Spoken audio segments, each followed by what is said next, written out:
being in the creative department, in an advertising agency, it's an art, but it's still a business.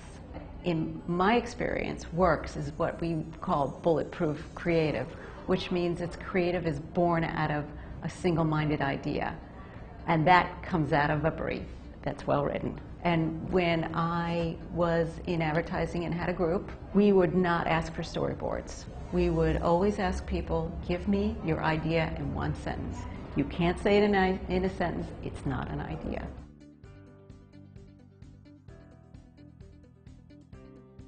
So in my career, I was lucky to have worked on some very big brands like Coca-Cola and a lot of brands under Procter & Gamble like Scope mouthwash and Crest toothpaste, creating campaigns and creating, repositioning their brands in some cases.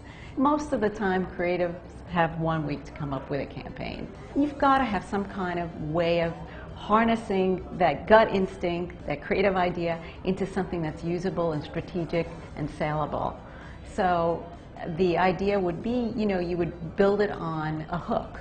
You have to be able to discipline yourself to develop a piece of creative that is strategic and not creative for the sake of creative. Advertising is all about the emotional connection, and building a brand is also about emotional connection. The consumer connecting emotionally to your brand will most likely be your loyal follower.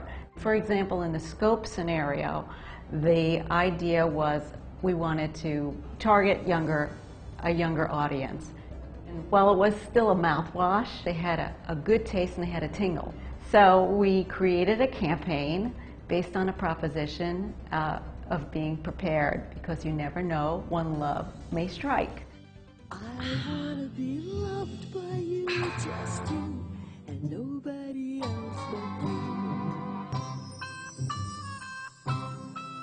You never know when love might find you, so be ready with Scope. Nothing kills more bad breath germs. Its minty tingle gets breath Scope clean and fresh. Scope, feel the tingle. They were all 30-second little movies, like romantic comedies was the idea. So you could see where a campaign could be born out of that, yet be strategic. And of course, because it was Procter & Gamble, we had to integrate a demo. And when I worked with a partner, and we would come together and talk about, okay, what is the most effective, yet minimally invasive way to show a product demo and yet seamlessly integrate it into the story so it doesn't jump out. In translating that scenario, that campaign to present day, I could see where there could be a digital aspect of that, of real life stories. Because I think in this digital world, it has to be authentic, it has to be genuine, and it has to make that emotional connection. It's got to be true. It can't be just this polished, ad to internet. It's a different thing, and people are looking for authenticity, or they don't believe it. Storytelling will never go away. Storytelling, we can be in the year 2525, and storytelling is always going to be the most valuable part of a communication there is, because the media will change, but the storytelling aspect will never change.